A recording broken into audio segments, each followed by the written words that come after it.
ભાઈ summer ending offer આવી ગઈ છે તમારી આટું. પેલા તમને ખાલી સ્ટોક જોઈ લો, લિમિટેડ સ્ટોક જ અવેલેબલ છે.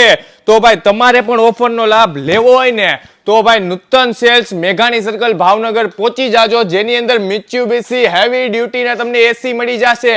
સાથે ભાઈ આપણી પાસે છે ને 1.1 ટન થી લઈને 2.2 ટન સુધી અવેલેબલ છે, જેની અંદર અલગ અલગ ફીચર્સ મળી જશે. પ્લસ ફીચર્સ ની વાત કરું ને તો તમને લોંગ એર ફ્લો મળશે, પ્લસ તમને અપ ડાઉન સિસ્ટમ મળશે, પ્લસ ભાઈ તમને આની અંદર સેલ્ફ ક્લીનિંગ સિસ્ટમ મળશે અને સાથે 3D કુલિંગ પણ મળી જશે. અને ભાઈ એ સિવાય પણ અમારી પાસે અલગ અલગ રેન્જમાં એસી અવેલેબલ છે, જેની અંદર હાયર ના તમે પરચેસ કરશો ને તો ફક્ત ને ફક્ત 1994 રૂપિયાના સરળ હપ્તે તમને થઈ જશે. અને ભાઈ એ સિવાય પણ અમારી પાસે અલગ અલગ એસી અવેલેબલ છે, જેની અંદર તમને 5 વર્ષની તો ફૂલ વોરંટી મળશે. તમે જોઈ શકો છો સેમસંગ છે, હાઈકાવા છે, હાયર છે, એવી બ્રાન્ડેડ કંપનીના અમારી પાસે એસી અવેલેબલ છે. તો ભાઈ તમે એસી લેવાનું વિચારી રહ્યા હો તો અત્યારે જ તે ભાઈ આપેલા એડ્રેસમાં કોન્ટેક્ટ કરો.